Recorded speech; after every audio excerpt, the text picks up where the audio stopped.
limited to my mother's cousins, 2 brothers martyred outside their home, my father's cousin, her husband, her children, and her parents-in-law, all martyred in their homes at the same time. May Allah have mercy upon their souls and grant them martyrdom. As of this moment, Israel has committed hundreds of crimes against humanity. The cutting of water, food and fuel since the start of the war. According to narratives of what my own aunt says, they are resorting to eating what we would classify as inedible food in order to survive. For example, rotten pomegranates, expired pasta and expired biscuits are just some of the examples of what they eat to survive. My cousins, ranging in ages between 3 and 10, have had nothing for the last couple of days apart from some boiled pasta in small quantities. And this is what we heard about a week ago. Allah knows what they're eating now. In terms of water, there is no water. Members of each family have to courageously embark to the outside, sometimes traveling hours by foot in order to reach the few remaining water stations in Gaza. Hospitals are no longer able to keep up. Pregnant women are having to give birth in hospital corridors.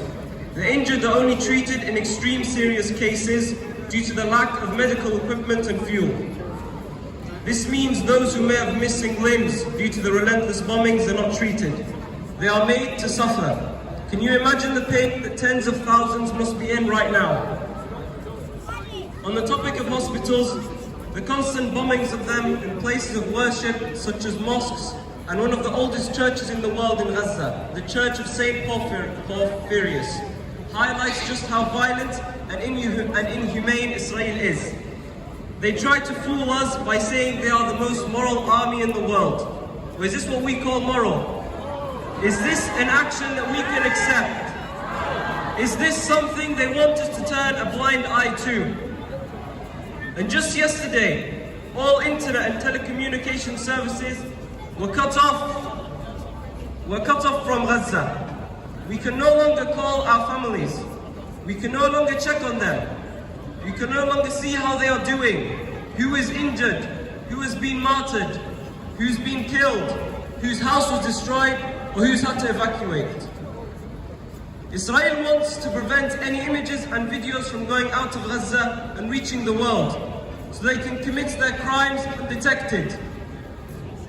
They are planning crimes so unimaginable that they have resorted to completely restricting even the simplest of texts from leaving Gaza.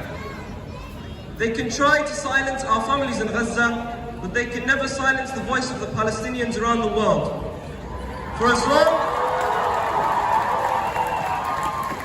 long as there is Palestinian blood running in our veins, we will never stop sharing to the world the crimes committed by Israel and the inhumane conditions that Palestinians, especially in Gaza, live in.